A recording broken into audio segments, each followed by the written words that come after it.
I finally figured out why Chris likes Jesse Plemons so much. Why? Because he is the trailer court Matt Damon.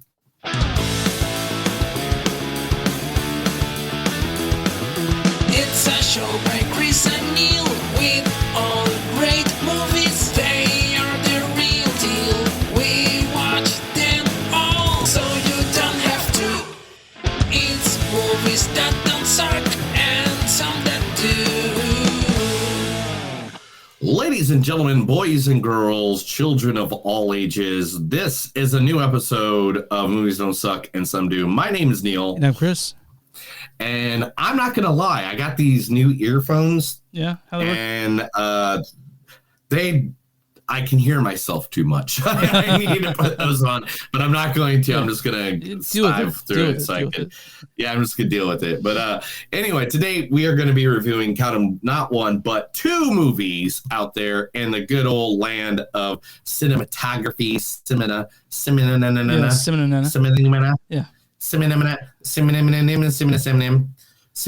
What's the first movie we're talking about?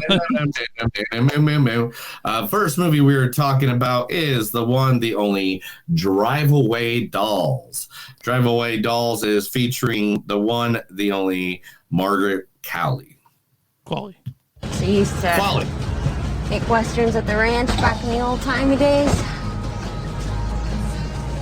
Well, if by the old-timey days you mean television 8 years ago, yeah. Are you an actor? No, I'm a stuntman. You're a stuntman. That's way better. Why is that way better? Actors are phony.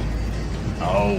They just say lines that other people write and pretend to murder people on their stupid TV shows. Meanwhile, real people are being murdered every day in Vietnam. So that's from Once Upon a Time in Hollywood. Just so she puts her foot on that. I know.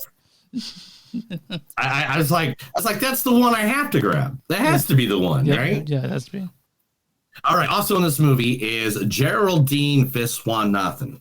Yeah. Back him up, Luke and John! That was amazing. God, I've been married to Todd for so long, I forgot sex is supposed to feel good. These have been the happiest days of my life. It's so strange. I know the Bible says what we're doing is a sin, but everything about it feels so right. Maybe It is right. I mean, we're both trapped in bad relationships.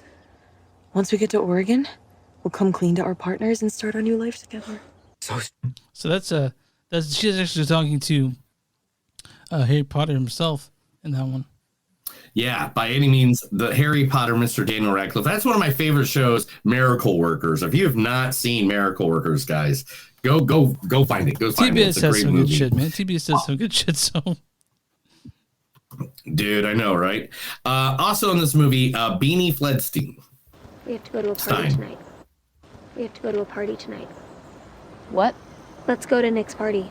Are you kidding? No way. Amy, we only have one night left to have studied and partied in high school. Otherwise, we're just gonna be the girls that missed out. We haven't done anything. We haven't broken any rules. Okay. We've broken a lot of rules. One, we have fake IDs. Fake college IDs so we can get into their 24-hour library. Name one person whose life was so much better because they broke a couple of rules. Picasso. He broke art rules. Name a person who broke a real rule. Rosa Parks. Name another Susan B. Anthony. God damn it. That's from Booksmart. I know, right? I love that movie. That's one of my favorite movies. Also in this movie, the one, the only, the man that we love so much that I think I have a poster of him on that wall right there, Mr. Pedro Pascal. Okay, you just run out there, you get the truck, you come back and get me. I will keep a lookout. Love it. Love the plan. But maybe you should go and I'll stay here. I love that plan. I do. But you are a faster runner than me. I saw how fast you were in National Treasure. No, that'd be the stunt department. Not according to the making of featurette. Fine, I'll go. Wait! So you're gonna go? I'm going with you. That's from the unbearable weight of mass talent. So, unbearable weight of massive talent. Yeah, it's great. It's a great one. That's great. And the one, the only, the man that Chris would have a man crush on if Jesse Plemons didn't exist. It's true. Matt Damon. Job done. Does it? Really? Get the job done? All right. Say you wake up tomorrow morning and, hypothetically, find some fresh shit on your face. Your cheek, maybe a little bit in the beard. What the hell? I'm about to be fucking What do you do? sick. What do you do? Do you go to a bathroom and tear off a piece of dry tissue and rub it around on your beard a little bit and then get on with your day? Go to church, maybe dinner and a movie like nothing happened? Where is this coming from, man? Something did happen. Your face smells like shit, right? So what you would do is you would get some soap, you'd get some hot water, and you would scrub the fucking shit out of your beard for like 10 straight minutes. Are you trying could not scrub it enough. Make me feel disgusting. I'm starting to feel. Toilet paper is plenty fine appetizer, but then Huggies Natural Care wet wipes. That's your main course. They're soft, they're moist, they're for babies. So yeah, that's from Deadpool 2. And so that's one of my favorite. I don't know why I picked that. That's a good one. That's a good one, man. That's a fun one. It's a fun one. Out of all the Matt Damon clips I could pick, I picked the one where he's talking about it's funny, man. I like it. Good job. What's the other movie? All right. The second movie that we're going to be going through today is the one Civil War. This is a movie that is making a lot of controversy out there in the good old movie world. I know, right? We'll talk about that when we get to it. First, the one, the only, the man I love. And I've been using Park and Recs for about 3 decades now, I think, for him. So I finally picked something from a different show. Actually, me and my wife's favorite show, my cartoon show to watch, The Great White North, Mr. Nick Offerman. Everybody stuff up with carbs and meats, because it's going to be a real nippy Nora for the birthday boat party. Just how we Tobins like it. That's right, son. From the day we chew ourselves off our mother's umbilical cord to the day a wild animal eats us, we are fighters, born to wrestle nature itself into submission year after glorious year. My God, this man can give a toast.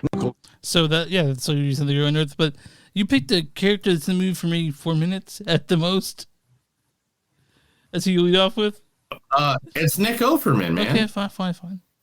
Who else in this movie? All right. And you know why? Why? One of the main guys in this movie is good old Wagner Moreau. All right? Hey. He's the guy that's part of the trio, the main part of the movie, right? You mean Pedro Pascal? Go find somewhere where he speaks more than even more than 5 seconds in English. He's mostly Go find anything. He's on Narcos, right? He did Narcos, but yeah, it's hard. He did Narcos all in Spanish. Yeah. I watch 90% of Narcos. like everything he did in it, at least. So here's why to try to find just. But anyway, also in this movie, the wonderful, the beautiful, the amazing, she's the first Mary Jane in all our hearts, Kristen Dunst. You're an artist, man. Your job is to break through barriers, not accept blame and bow and say, thank you, I'm a loser, I'll go away now. Oh, Phil's mean to me, wah, wah, wah. So what? I don't cry. You want to be really great? Then have the courage to fail big and stick around. Make them wonder why you're still smiling. That's true greatness to me. That's from Elizabethtown, right? Yes, okay. It is a beautiful movie. It's a very beautiful, fun movie. Mm-hmm. Also in this, being basically the co-star of this movie, I'd say, Kaylee Spaney. I don't go imagining things. Like Aunt Margaret? Scooby? That's it, woman. I don't want to hear another word. Was there something you're hiding? I don't have a goddamn thing to hide. You're just being too goddamn aggressive and demanding. You know, I think you should go see your parents for a little while. What? I'm not going! That's from Priscilla earlier this year. I know. Year. I saw that. So it's sad. All right. Also in this movie is Wagner Moreau. Hey. Out of interest, but are you guys aware there's like a pretty huge civil war going on all across America? Oh, sure, but we just try to stay out.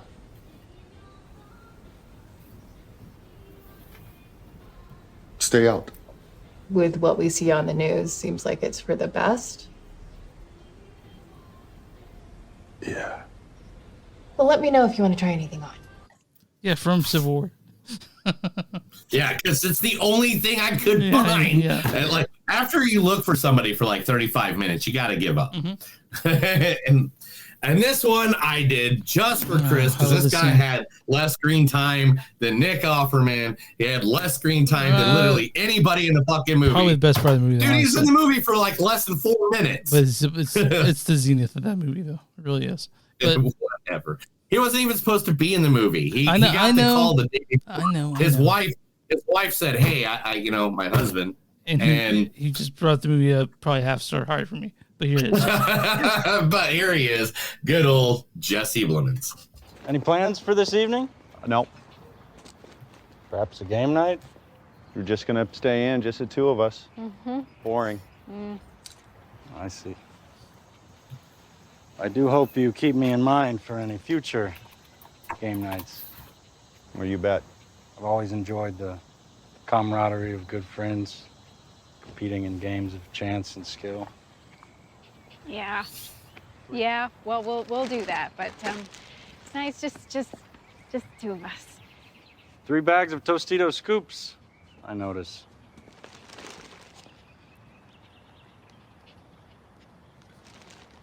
There was a special on these tonight. 3 for 1. 3 for 1? Yep. How can that be profitable for Frito-Lay? These corporations, I don't know what they're doing. Oh, you two enjoy each other. It's often we don't appreciate what we have until it's gone. That's game night. My favorite scene from that movie. The creepiest scene in a movie. Like Jesse played such a creeper. He's like 28 years old in that, but he's playing someone who's 40. You know, like. But anyway, the movie's called Civil War. That's the first movie. Chris, tell everybody where we're at. We can find us online at moviesdon'tsuck.net. We're at w2mnet.com. That's W number 2 is in moviesnet.com. You can find us there along with a bunch of other really cool podcasts. We're also on at X MTS Podcast. We're on YouTube. You can find us there too. We're also on Patreon.com/MoviesDon'tSuck. We're at bonfire.com. Search Movies Don't Suck something. You'll find merch with our faces on it or our thing. We're also on Instagram at the MTS Podcast. And where you find podcasts on Movies Don't Suck and something to do. Neil, who are we talking about today? Today, Chris, we're going to talk about one of the most TV legend places, but it is a locally owned shop. It is not like major. It's not a big fest, but I went there and I sat there 3 times when I was in Philadelphia. Okay. And that is going to be the one, the only, that's right, Patty's. Patty's Pub, Old City. Now, you know Patty's from, of course, the famous TV show, It's Always Sunny in Philadelphia. This place is just a local pub. Like, it is, you can still smoke in there. Like, as this picture, I sat right next to it. Like, every time the bar goes around here. I'll show you a picture of the bar. Where's it at? Picture of the bar. The bar is like, it goes around it. That's all it is. That's the whole place. It's not a big place whatsoever. I would sit in that picture of the cast was like right next to me. The guy in the middle is actually their own Mac. They're like literally they have their own Frank. Their own Frank, the guy in the gray shirt. Yeah. And by any means, it is just a nice little pub. Oops, wrong picture. It is just a nice little pub in the world. Patty's Pub, Old City, is one of Philadelphia's favorite neighborhood bars that also happens to be a destination for tourists from around the world who love the show It's Always Sunny in Philadelphia. The creators of the show found inspiration in antics and characters of the people that hang out at Patty's. They even have their own Frank.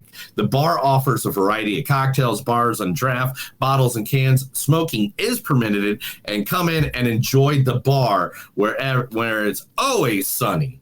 And it is located at the wonderful location of 228 Ray Street, Philadelphia. It is like literally right over the river.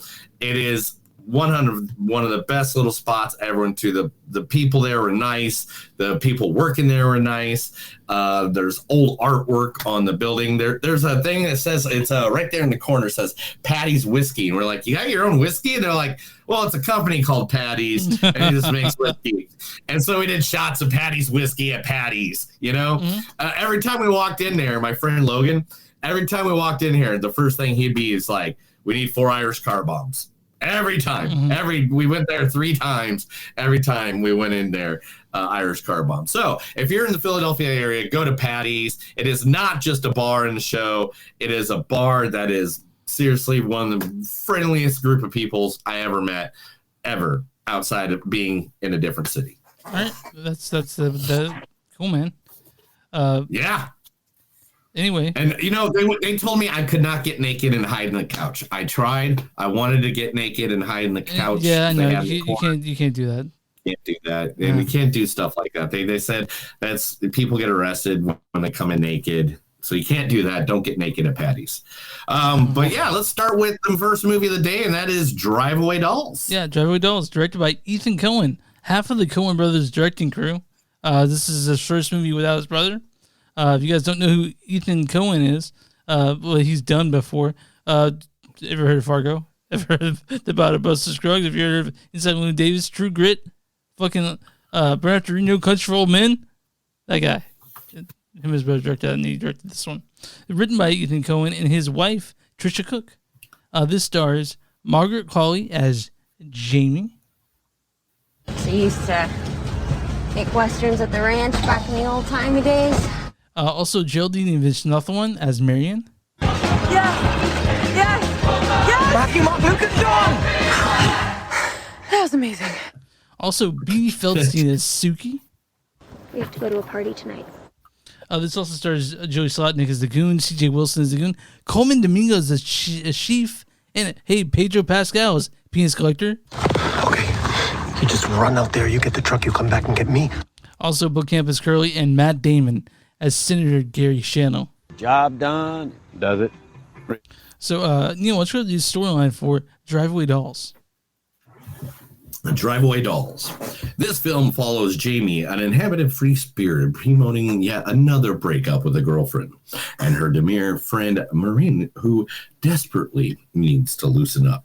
In search of a fresh start, the two embark on an impromptu road trip to Tallahassee, but things quickly go awry when they cross paths with a group of innocent criminals along the way. So we missed this when it came out. We wanted to get to it, but you were I think I was out of town. You were out of town. We couldn't get to it.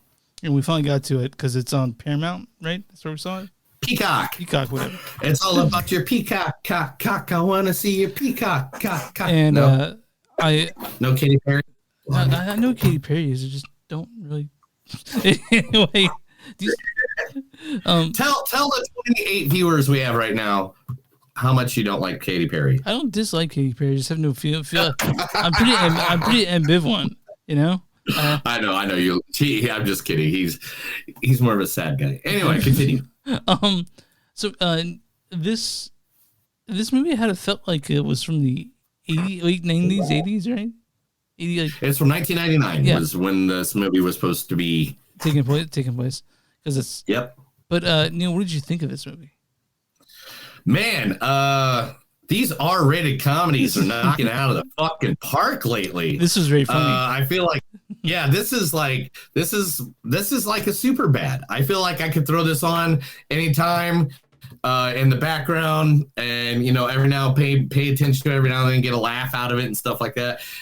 First, snort and laughing. Me and my wife sat down and watched this, and we were just laughing our asses off the entire movie.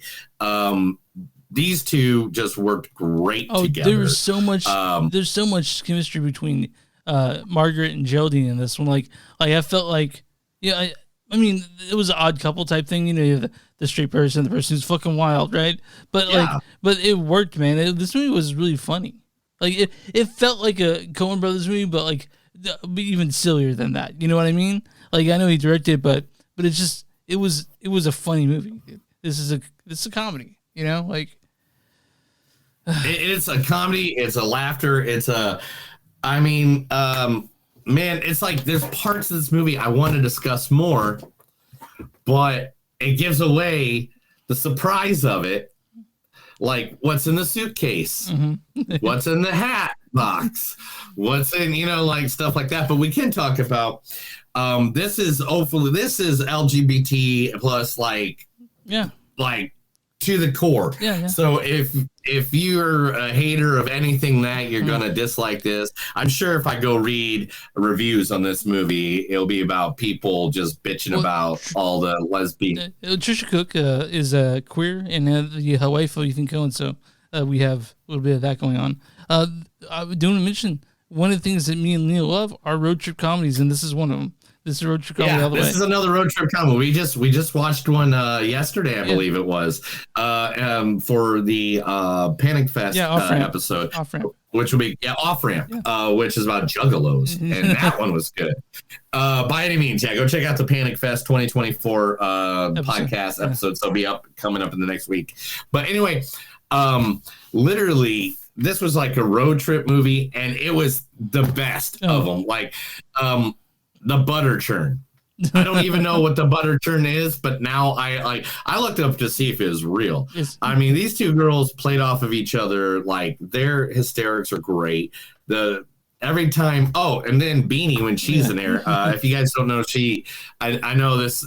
She hates this because it's kind of how she got in the back door of acting. But she is the younger sister of good old Jonah Hill. But she's super funny. This movie is super funny. I loved Como and Domingo in this. I loved even Pedro's short part in this. It's a silly movie, but it's very, very fun. You know, it's very fun. Like you got Pedro, you got Matt that shows up, and I mean, it's wrong one. Different movie. Wrong. It's a serious movie that we're talking about later. But this is one of those movies that just makes you feel good. You get a good laugh. It's a good, by any means, a good stoner movie, I guess. Get high. Maybe. Yeah, I mean, come on. Get high and fucking watch a movie with a bunch of dildos in it, So the thing is about this movie, like Neil said, if you're against LGBTQ, one, stop listening to the show. We don't want you as fans. Yeah, fuck you. Yeah. Bye. But I don't know what your reviews you're reading, if you're on Stormfront or whatever. What you're reading reviews of people, most people do reviews of this. I mean, if you're reading real reviews, but if you're reading like actual like publicized reviews, most people aren't going to shit on the gay community. But this movie is funny. It's fun. I really enjoyed it. I laughed a lot, and I smiled quite a bit through this movie. So, I'm sorry we missed it. I would like to see this in theater with it, maybe a full theater with people that Yeah, that would have enjoyed it. And I mean, I don't know if my part of the world would have showed it. I don't know if they even would have showed it in the theater here. It was in your theater. I know it was. Okay, sure. We have Ethan Coen. I have no faith in this state. What the fuck ever. But anyway, we'll just continue on that conversation on another day. So Chris, what do you get? What'd you score on this one? I scored this one's a 4. I really liked it. Yeah, 4 with me too. You don't see a whole lot of shit like this. No. And it was fun, and it was unforgiving. I love the unforgiving part of it. It's just like, hey, this is the fuck what we are. Yeah. Have a good time, or if not, get the fuck out. And so, yeah, I really liked it. I also really like these actors, Margaret Qually and Geraldine. Fucking fantastic, dude. Like I want to see them in every movie from now on. Honestly, every movie. I've been seeing Geraldine for with Miracle Workers constantly, and then of course she was in Cock Blockers. What else was she in? I mean, she was in the Cat Person movie. Cat Person. Oh yeah, Bad Education, Big Bad World. Yeah, dude. She's been in a bunch of stuff. I mean, she's been in like a lot of things, and it's she's been in just like a funny stuff. Like maybe it's just because I keep on seeing her. She's me in Thunderbolts. She's me in Thunderbolts. You know that? Oh yeah, I did not even see that. Yeah. Oh, upcoming. That's why I don't have it. Ooh. But the chemistry between Jamie and Marion, palpable, really funny. I really enjoyed this movie. I think if you guys want to give it a chance, it's an hour and 24 minutes, so it's less than an hour. It's the perfect length for a comedy is this movie. Like you and I, right. I know the past couple of years we've been seeing these movies that are fucking 2.5 hours long. This is a perfect length for a movie and for a comedy at the very least. And Driveway Dolls, it's available on Peacock. I think if you can download Peacock for free, even if you don't have an account. So yeah, you guys check this out. You won't regret it if you're like me and Neil. I give it 4. You get a what? I gave it 4 as well. Okay. I thought this was great. I mean, this is one of those movies that you can just watch over and over and over again until the point where you just can't stop watching it, and you want to watch it over and over and over. I'm on RottenTomatoes.com right now. What is the critic score for Drive-Away Dolls? I'm sorry, no, what's audience score for Drive-Away Dolls? Audience score has definitely got to be in the 80s. I'm going to go 86% on that one. 36%. What the blue fuck is going on in this world? I know. Here's the audience consistency. It says, Drive-Away Dolls has some laughs, but they're too few and far in between. Get most viewers entertained during the remaining stretches to make it the rest of the movie. Go fuck yourself. I mean, this movie. What is the critic score for Drive-Away Dolls?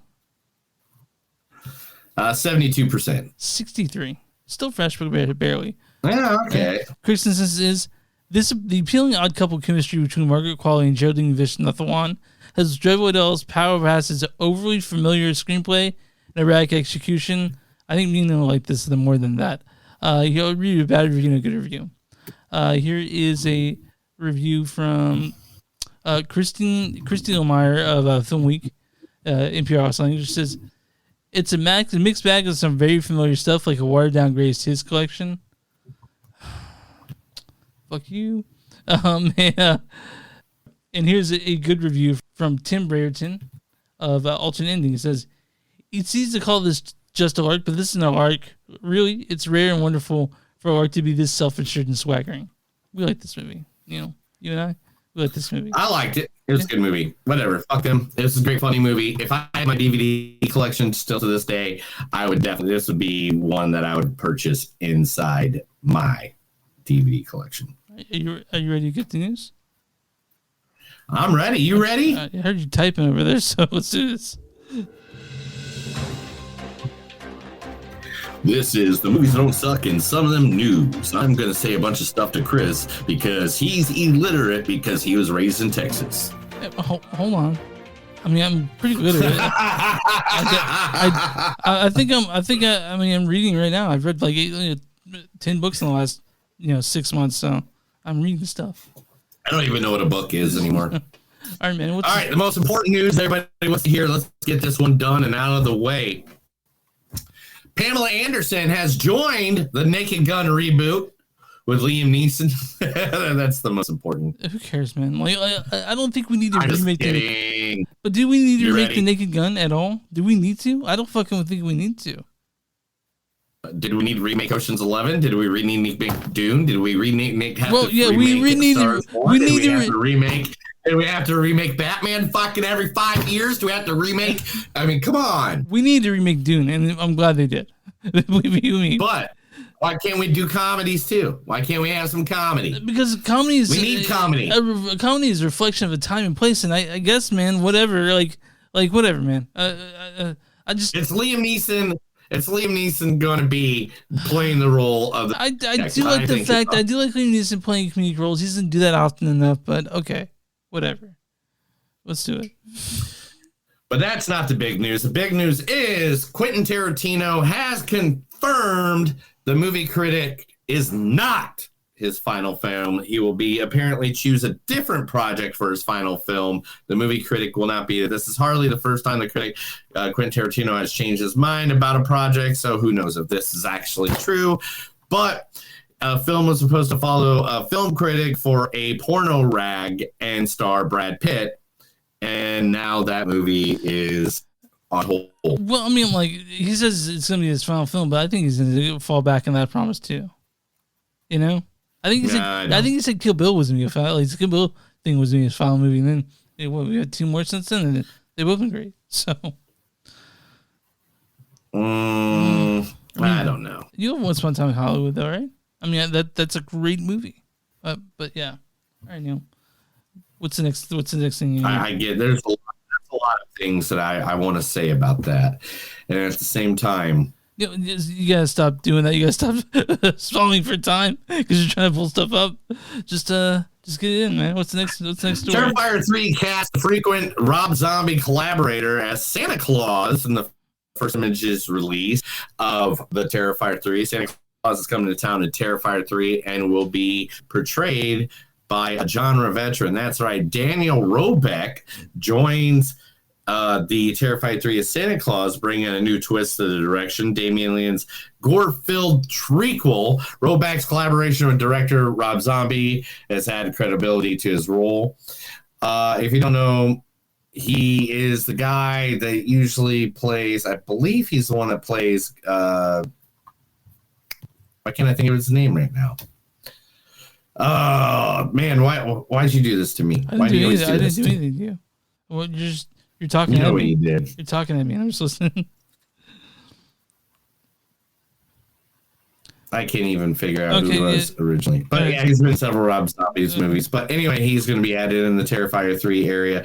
Man, I just suck at this right now. I don't think we need I'm sorry. 3. I'm just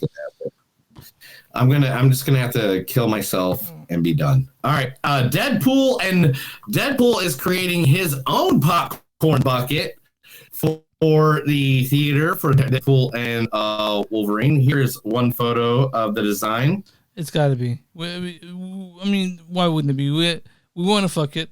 So he's let's fuck it. I'm just kidding. It's just the actual design. That's just as bad. All right, there it is. I know. It looks like they're giving you head. I know. That's if what you don't know, it's a big wide open. It's a big wide open. Yeah. Popcorn mouth that is very, very so. Man, here's a piece of news that all the nerds of the world is going to celebrate. Paramount is setting the stage for the biggest crossover in cinema history. It was reported at CinemaCon this past weekend. The Transformers and G.I. Joe are going to come together. The guy who played Snake Eyes, Henry Golding, in the Snake Eyes movie, is going to be a part of it. He's already signed up. So we're going to have Transformers with G.I. Joe, where they're going to help each other get against the Decepticons and Cobra. I guess would be the... Cool, man. I mean, yeah. How are you not freaking out over that? I don't know, man. Like I saw the most recent Transformers movie, and I was pretty underwhelmed. And I mean, it's cool, I guess. Will Smith surprised Coachella this past weekend by showing up in his Men in Black performance with Jay Pullivan and Alien Theatrics. So that means Will Smith not only goes up on stage in a suit to smack people in the face, he now dances with aliens again. Do you think that maybe he's maybe teasing his return to the Men in Black the series? I mean, we have Bad Boys, 4 coming out. I don't know. I have no idea. He definitely has to be. He has to like do something because like at this point his career's kind of dead. I mean, Bad Boys right? Bad Boys coming out looks good. It looks good. Bad Boys looks good. Great. Yeah, whatever. Okay. Iron Man. He said. Yeah, I'm not looking forward to it because I'm sure he smacked Martin Lawrence to fucking make the movie with him. He's like, get out of your chair. All right. Don't you talk to my wife that way. Anyway. Monk creator has hinted that there are more mysteries coming about and that it is not done. Despite being titled Mr. Monk's Last Case, Tony Schaal has hinted as further adventures for Adrian Monk. The success of the Union film has opened the door for an exciting new narrative for Monk's career. I think Tony Shalhoub will love playing Monk, so any chance he gets, it's like he'll take it. Just like Harrison Ford loved playing Indy. I think Tony Shalhoub just loves playing Monk. So yeah, I'm doing, man. I think it's a good show, Man, I just want to. I just love when people go back to characters they're so good at. Characters that love being Harrison Ford didn't like being Han Solo. As much as happy to see him there, I knew he didn't like doing it. But when you get to see actors go back to be a character they love, there's just something so infectious about it. So yeah, right. That's All right. Talking about good old Keanu Reeves. Keanu Reeves has joined Sonic the Hedgehog 3 as one of the most iconic members of the Sonic family, Keanu Reeves is now Shadow in the Sonic Hedgehog. I don't think people who played anything like Shadow's kind of a minor character, like in the whole thing. Like, I mean, since if we're talking about, he's like a big part of it after Sonic the Hedgehog 3. I know, but he's in every game after Sonic the Hedgehog 3. I know, but everyone knows Sonic the Hedgehog 1, 2, 3, and then after Sonic and Knuckles, everyone knows Sonic and Knuckles. But after that, Shadow has his own games. Fine, man. But I love Keanu Reeves, and I know I'll see him do anything. So good for. Hey, do you like the Roadrunner and Coyote? Dude, they're bringing it back. Are we gonna get the movie now? Warner Brothers reportedly has not decided the fate of Coyote versus Acme yet. Good news for fans of the Coyote vs. Acme. Warner Brothers confirms the movie is not completely shelved, giving hope for its release despite rumors of the movie being a potential write-off.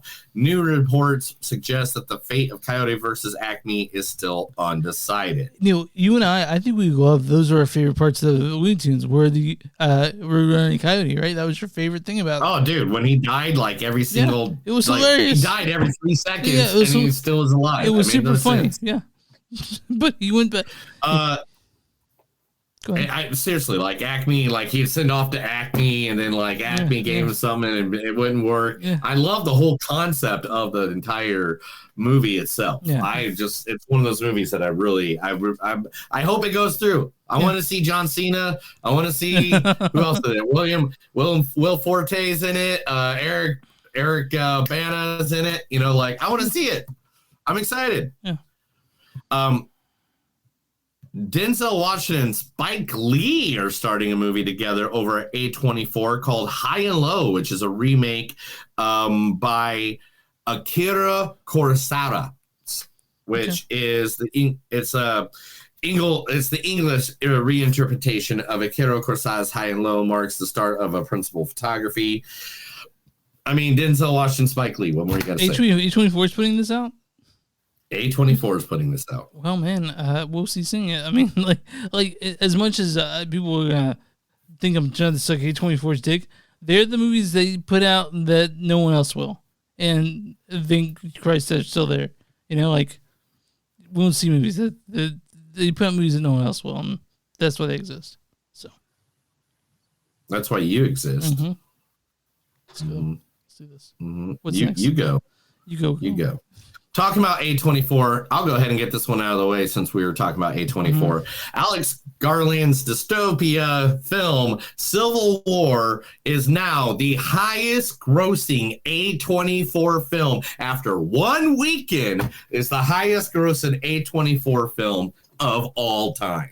Do we want to talk about? We'll talk about more about this movie when we get to it. Yeah, we'll talk about it here. I have thoughts. But it is the biggest opening ever. On the back of its budget of being $50 million, the move on opening day, movie made the $25.7 million opening day. They made half their budget back. Yeah, it'll definitely make its money. So, yeah. Let's see. I don't care about that. Ready or Not 2 is going to be an absolutely fucking banger. Is what they said by reading the script. Director Tyler Gillette and Matt Pendleton O'Flynn hint as a potential Ready or Not sequel with an exciting script in place. The do express enthusiasm for that. The script is an absolute fucking banger of a movie. I love movie mysteries like this. Like me and Chris are a big fan of like Murder on the Orient. Is Samara Weaving coming back for this one? Dude, probably, and she signed up. It says. Okay, well, I like that. I like the movie. I mean, we saw Abigail's coming out this weekend, which is kind of like a sort of house trap thing. We'll see. But yeah, I like it. Yeah, I like it. I like it a lot. Leonardo DiCaprio and Martin Scorsese's next movie has been revealed. Also co-starring Jennifer Lawrence, going to be in it as well. It is remarkably a Frank Sinatra biopic. And Scorsese is planning to shoot 2 films back to back, with Life of Jesus being the first, the other one being Frank Sinatra's biopic That movie dude starring. that dude will not die. He's so old, but he's doing movies constantly because he's in the shot before he passes. Dude. I know, right? Yeah. Spielberg is returning to a genre he hasn't done in a while. That's right. He's coming back to the sci-fi with a new original UFO movie. Spielberg's returning to sci-fi with original UFO movie written by David Koepp. Spielberg's early sci-fi films like Close Encounters of the Third Kind, E.T. So he's departing from the drama and going back to the sci-fi. Well, I mean, I fucking love the Encounters, first whatever is early shit. So I'm looking forward to this, man. Like I love the sci-fi he does. Always sort of wonder that he always brings his movies sort of kill like magic, and I'm excited for it. Yeah. I man, anytime you can get those guys in a room, like Steven Spielberg is a genius. He's a genius. And what name a sci-fi movie he did that wasn't good? Like he did what? Cocoon? Wasn't Cocoon him too? I don't think Cocoon was him, but I think Cocoon was him. AI was him. The one with the not him. But yeah, man, like I love Steven Spielberg, and I'll watch anything he does. You know, was he not the one that did Cocoon? I'm kind of pissed if he's not the one that did Cocoon. Why? You're thinking that's a Spielberg film? I always thought that was a Spielberg film. That is a Ron Howard film. I'm sorry. That's a better director. Oh, I don't know about that. I know. Some of the cast people from Barbie and D&D are now in a movie called Now You See Me 3, adding to the Tim. Hold on. So now is this the one with the Jesse Eisenberg and Woody Harrelson? Yeah. Okay, I haven't seen the other two, but I guess I have to see them now if we're going to see. No, you gotta go see those. Okay. Those are some Ocean 11 like motherfucking movies, dude. Okay, I love those. Actually, it's one of my go-tos to fall asleep. Actually, I think I fell asleep to Now You See Me last night. To be in fact, Now You See Me 3 confirms that including Ariana Greenbelt, Justice Smith, and Dominic Sissa are now in undisclosed roles. The entire cast has signed on to be part of the movie. I mean, it's a series, I guess. I just don't know about it. Like, dude, they're good, dude. Okay, oh, Mark Ruffalo. Oh, Mark Ruffalo is a great detective in it. Oh, he's the one chasing the magicians. I get you. Yeah. Oh, dude, and his story gets told. Morgan Freeman's in it. I can't believe you haven't seen this. Yeah. Michael Caine. Like, really, dude? What the fuck's wrong with you? All right, I'm in. We'll see what happens. Oh. Yeah, dude, it's a good freaking movie. 28 Years Later trilogy enlists the Marvels director, Nia DaCosta, will be the director for the 28 years. I think Alex Garland wrote it too. I think he wrote this. Yes. And I'm excited for it. Alex Garland wrote the script of the trilogy, drawing inspiration from unlikely sources like Kess. Okay. And last but not least, James Gunn finally reveals who Ma and Pa Kent from good old Kansas City area is going to be. Yeah. And that is going to be Neva Howell and Brute Taylor Vince are going to be Ma and Pa Kent. Have they started photography in this movie yet? Yes. Okay. All right. So we don't know who Superman is yet. They're keeping that a secret still, huh? No, we've talked about it. Oh, fuck. I forget who it is. Jesus. I can't remember his name, but give me 2 seconds. I got an image of him right here. Oh, yeah. But I can't. Just you pull up his name on your computer, and I'll pull up the image on my computer. How about that? All right, fine. David Cornuswet. There it is. Okay. David Cornuswet. And that's his name. Oh, he's good looking. He works at... Oh, excuse me. Yeah, that works for Superman, right? I know, right? And Chris. Mm-hmm. Is that it? Is that the news? That's the news. That is the Movies Don't Suck in Some News, where I tell Chris stuff because he doesn't like me, so I like to talk a lot and talk his ear off and keep on talking over and over and over and over and over and over and over and over and over. Civil War. What are we talking about next? Civil War, directed by Alex Garland. Alex Garland has directed such things as Ex Machina, Ex Machina, Men, which was a miss for us. Hold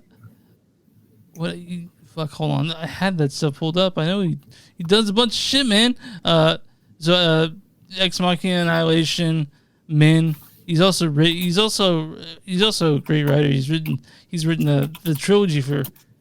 He's written 20 Days Later, The Beach, Sunshine, Dread. We both love Dread, and now he's back with his next visionary film, Civil War.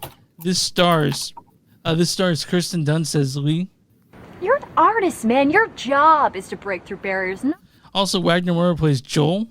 Hey. Out of interest. Kaylee Spaney plays Jesse. I don't go imagining things. Nick Offerman plays the president in this one. Everybody stuff up with carbs and meats. This is Jefferson White plays Dave. Nelson Lee plays Tony. Stephen McKinley Henderson, who's in everything nowadays, plays Sammy. And this also stars Jesse Plemons as kind of an unnamed character in this one. Any plans for this evening? Why don't you go read the story for Civil War? With many people fearing the actions of superheroes, the government decides to push the hero. It's Civil War. This is Civil War 2024. Oh. I'm sorry. My bad. IMDb took me to the wrong place. I don't know. A journey across a dystopian future America, following a team of military and journalists as they race against time to reach DC before rebel factions descend upon the White House. So this movie I was super excited for. It's probably been of all the movies I've seen this year, including shit that's coming out. This was my most anticipated movie ever since I saw the poster for it. Right. And so, but the thing that's come out since this one, I want to say right up front, this is pretty neutral and politically. There's no one way or the other, but both sides of the aisle have claimed this movie as theirs, which blows my fucking mind. Like, leftists has claimed it, rightists claimed it, and this is a pretty neutral movie. There's no political bent into it whatsoever. Like, now, I'm gonna say something slightly slightly political, but how the fuck? Why would you want to claim this movie at all? Yeah, like no matter who it is, because like it kind of gives you like a person. So the whole point, the whole thing of Civil War is that the president decides that 2 terms wasn't enough. He's just going to go ahead and stay in a 3rd term. At the same time, but also don't persist. They don't exactly say why there was a session, why there was a Civil War. And that's the point of the movie. You're not supposed to know. This is a background for a bigger story, for the story about a very personal story dealing with the. Yeah, it's literally about the press part. It doesn't even really explain, except for more than that he closed down the FBI. And that he's 3-term president. And we have the 3 other things. We have the Western Alliance. We have the Florida people, and then like the Middle America. But a lot of people are really shitty or pissed off about it. Shit because they don't explain those things, and I don't think I saw people leave. Yeah, well, fuck that, dude. Like that's not the movie's about. Like this is a background for the story.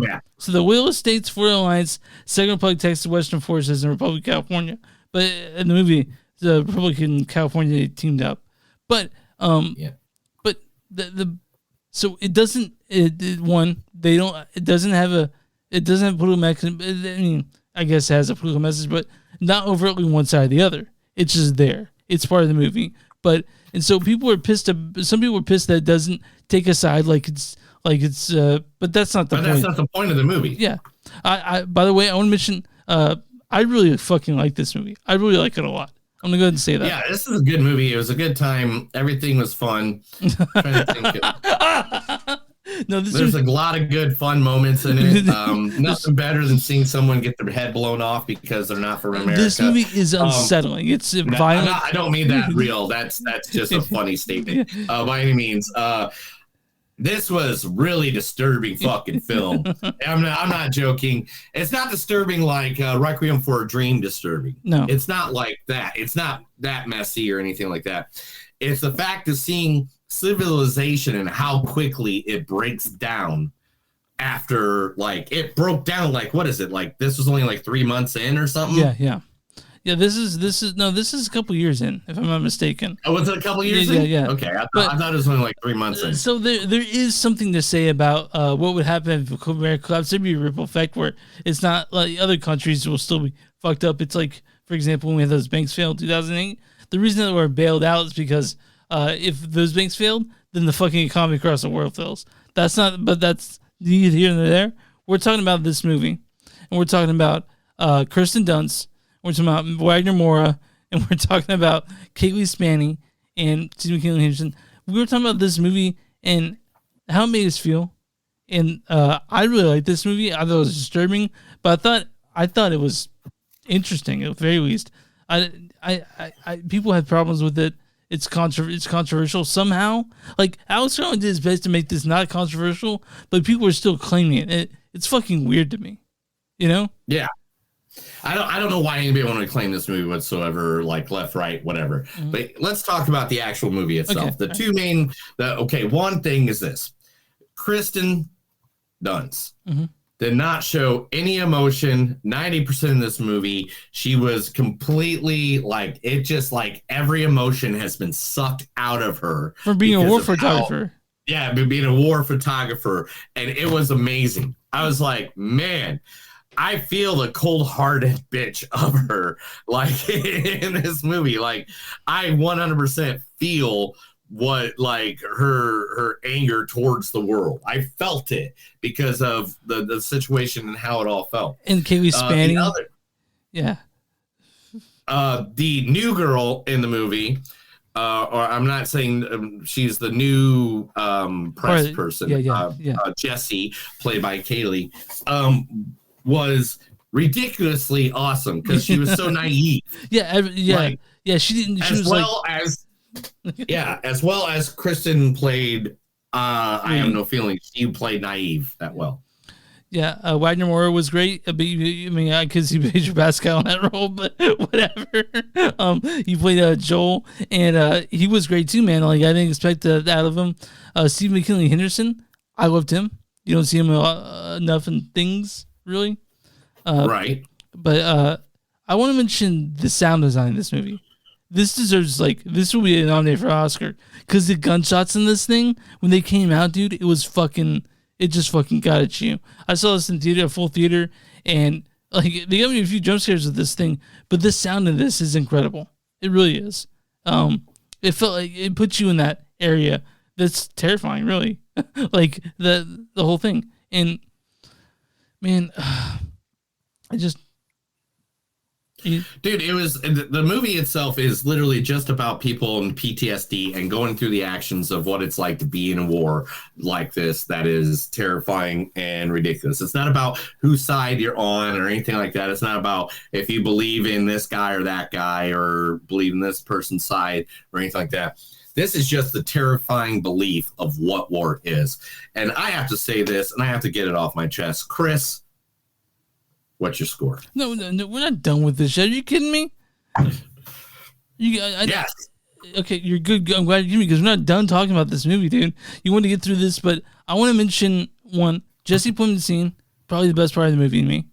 It was the most harrowing part. And I want to talk about, I was going to mention the ending of this. It was insane. Like they spent the $50 million amount and they came up with something that impactful. You know? Yeah. I know Neil's trying to get, like, this is like literally the conflict of like okay, so Jesse Plemons, Mr. Chris's favorite character in the world, was like a very wide awake version of what I think like any redneck American, and I don't know if say redneck, any gun-toting American would actually act like during something like this. Like, because he was just sitting there and he's like, he was terrifying. Bam. He was terrifying. He was terrifying. Yeah, and like we all know that Jesse Plemons can play a great villain, and he does so in this one. Like you guys remember him from Breaking Bad. In this one, they picked. It was And he so terrifying. Yeah, he was terrifying. And this movie, dude, all around this movie fucked me up in a good way. I really like this movie. I know people that hate this. This is pretty divisive, but my score for this is a 4.4 on this one. That is the problem I had with yesterday, and this is why I was like, man, I can't get that movie that much of a higher number because of how much I like this movie as well. This movie is great. It is a thinker. It is something that will teach people, I think, in the future generations. I give this a 4.7. I'm gonna go higher than you, bro. Fuck you. I'm going 4.5 on this one. Going up higher. Oh, you're all right, but I'm going 4.7. So fuck you. Right. This is gonna be hard for me not to have this in my top 5 at the end of the year. It's my top 3 right now for sure. Like my top 3 right now are Dune, Civil War. I mean, right now it's my top 3, but I mean, Deadpool and Wolverine's definitely going to take on those spots. I hope so, man. For your sake. Look, Chris, Deadpool and Wolverine is definitely. I know, but Neil, you have this thing. Like I remember when Justice League came out, and you're like, it's pretty good, and now you can admit that Justice League that came out wasn't that good. I know like Zack Snyder's. I'm not talking about Zack Snyder's Justice League, but the original one's not that good, right? You don't like it that much, but I remember you said it was awesome when it came out, so you need time to calm down. I never said it was awesome. I didn't like it. You didn't see that right away, though. I don't think we reviewed Justice League. I know, but no, I was friends with you at that point when it came out. Oh yeah. But I was going with the story. Okay, all right. Because they made their characters actually believable, unlike people like Christopher Nolan that doesn't. Anyway, Civil War. I love Alex Garland. This movie. It gave me what I wanted from it, and a lot of people there's some shit on it. People don't like it, whatever. This movie, it's scary. It's really a horror film if you want to look at it. It's a horror film, but it has something to say, and even if it's loud and clear what he's trying to say, I like this movie a lot. It was masterfully made. It's a masterfully made movie. It's a masterclass in filmmaking, and I talked about it a little bit on March. I'm sure it's going to get a lot of awards at the end of the year. I mean, by any means, this is going to be one that's going to be on the list. All right, man. You gave it 4.7. I gave it a 4.5. What on my RottenTomatoes.com was the audience score for Civil War by Alex Garland? It has to be 89% at least. 77%. But again, they need to blow me. Yeah. I mean, I don't know. No, don't say stuff. Don't say stuff like that. But anyway, yeah, that sucks. Okay, what's the credit score for Civil War? That has to be a 91%. It is certified fresh at 82%. And what is their consensus? Critics' consensus is tough and unsettling by design. Civil War is a gripping close-up look at the violent uncertainty of a nation in crisis. I'm going to read you a good review and a bad review because that's what we fucking do here. This is a bad review by Hillary White of Sunday Independent. She says, Dunst, Offerman, and McKinley Henderson all put their back into it, and there's some real firepower in the finale. But keeping in his tail's background at arm's length, Garland as it inadvertently lets his heart there too. Again, I think she missed the point of it. And this is from Harry Gurin. He says, this teeth-clenching thriller is superbly paced, feels mercilessly realistic, and sees Kirsten Dunst and her co-stars doing some of the best work of their careers when America in the near future takes its last gasp. I love this movie. And people I do too. It was a great movie, and it's one of those movies that like if you haven't seen it, and I don't care what a critic says or anything, I guess we're considered. Literally, guys, go see this movie. This is a banger of a movie. Like this is going to be one of them that everybody around the water hole is going to be talking about. Yeah, and it's and if you think it's political, it's not. It's not. Alex did his due diligence to stay right down the middle and just have that stuff as part of the setting in this movie. It just brings it's personal at the same time. It's national. It's people are talking about this movie. So, guys, go see Civil War. But I know Neil's trying to get out of here, so I guess that's it. I'll go ahead and dude, don't say that on the podcast, you dick. I guess Chris needs to go take a shit, so we need to I'm not gonna say that. Like, come on. I know. Anyway, leave all that in. Okay. Chris, tell them where they can find us. Okay, this is an early one. Okay, you can find us on moviesdon'tsuck.net. We're on w2mnet.com. That's W2 is in moviesnet.com. You can find us there, along with a bunch of other podcasts. We're on Instagram, MTS Podcast. We're on X, MTS Podcast. You can maybe watch us there now. We're on Patreon. You go to patreon.com. Try to see me don't suck. Then you'll get a value menu item from Wendy's or something like that. You like Wendy's, right? Okay. I love Wendy's. Bonfire.com. Search Movies Don't Suck and something new. You'll find shirts with our logo on it, our faces on it, if you're into seeing our ugly mugs all the time. And we're also everywhere you find podcasts. You can find podcasts. Find Movies Don't Suck and something new. Neil, what do you do for small businesses? You got a small business, let us know. We'll be more than happy to promote them right here on Movies Don't Suck and Something to Do. We'll give your information to our thousands of listeners, our millions of followers. We want to help you out free of charge. Message us, email us, get it tattooed on your head, and send a picture of it to Chris. Whatever you need to do, we will be more than happy to help your local business out right here. What would you do if someone sent us a picture of their head and it was tattooed with our logo on it? Invite them to stay the night? I don't know, man. Go have a beer with them and see what their problem is? I have no idea. All right, man. All right, Chris, let's get out of here. That's another episode of the Movie Suck and Something to Do. My name's Neil. And I'm Chris. And remember, guys, no matter how hard it is to get some drive-away dolls in your life, don't get mad, don't get angry, or you could cause a literal civil war. Have a good night.